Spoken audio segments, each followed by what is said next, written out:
नमस्कार विद्यार्थ्यांनो, आता आपण एम.कॉम भाग 2 बिझनेस फायनान्स सेमिस्टर 4 उर्वरित जी प्रकरणं राहिलेली त्याविषयी चर्चा करणार आहोत, ज्यामध्ये international finance and instrument of international finance, आंतरराष्ट्रीय गुंतवणुकीला सध्या एवढं महत्त्व प्राप्त झालेलं आहे की परकीय गुंतवणुकीचं प्रमाण ज्या पद्धतीनं वाढलं आणि आपली अर्थव्यवस्था जर आपण बघितली आणि त्यामध्ये होत असलेल्या मुवमेंट्स जर आपण लक्षात घेतल्या तर परकीय गुंतवणुकीला विशेष महत्त्व द्यावं लागतं.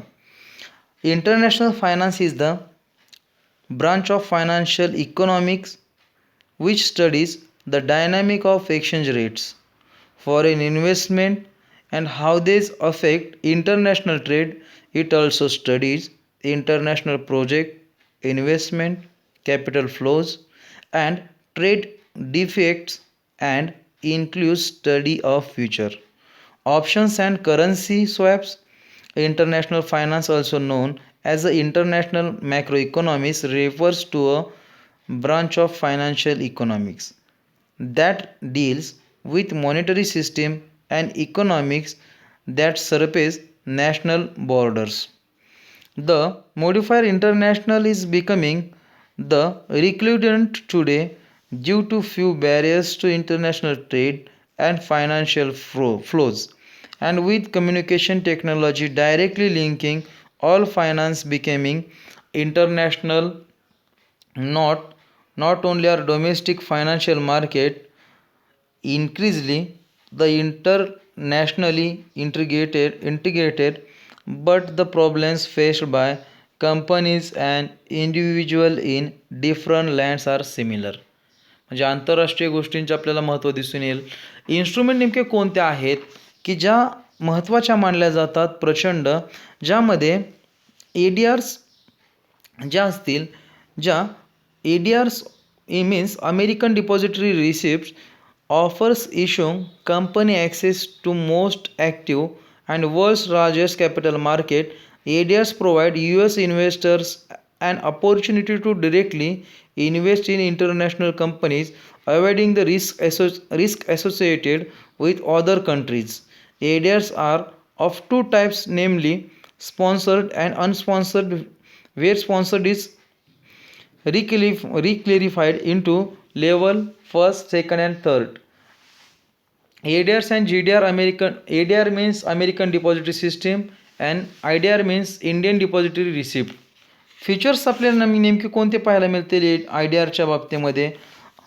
An Indian Depository Receipt is a financial instrument in the forms of depository receipt created by the domestic depository custodian of securities registered with the Securities and Exchange Board of India, it means SEBI, against the underlying equity of issuing company. And IDR is a way of foreign company to raise money in India. In IDR, foreign companies would issue shares to an Indian depository, which would in turn issue depository receipt, means IDR. Chapter 12 मध्ये आपल्याला बघता येईल foreign institutional investor. जे foreign direct investment जे आपण म्हणतो, जे प्रचंड प्रमाणामध्ये वाढत आहे. Foreign direct institutional investors FII, those institutional investors which invest in the assets belonging to the different country other than that where these companies are based. FII institutional established or incorporated outside India which purposes to make investment in securities in India. They are registered as FIIs in accordance with section 2F of the SEBI regulations 2000. These institutional investors most notably include hedge funds, insurance companies, pension and mutual funds.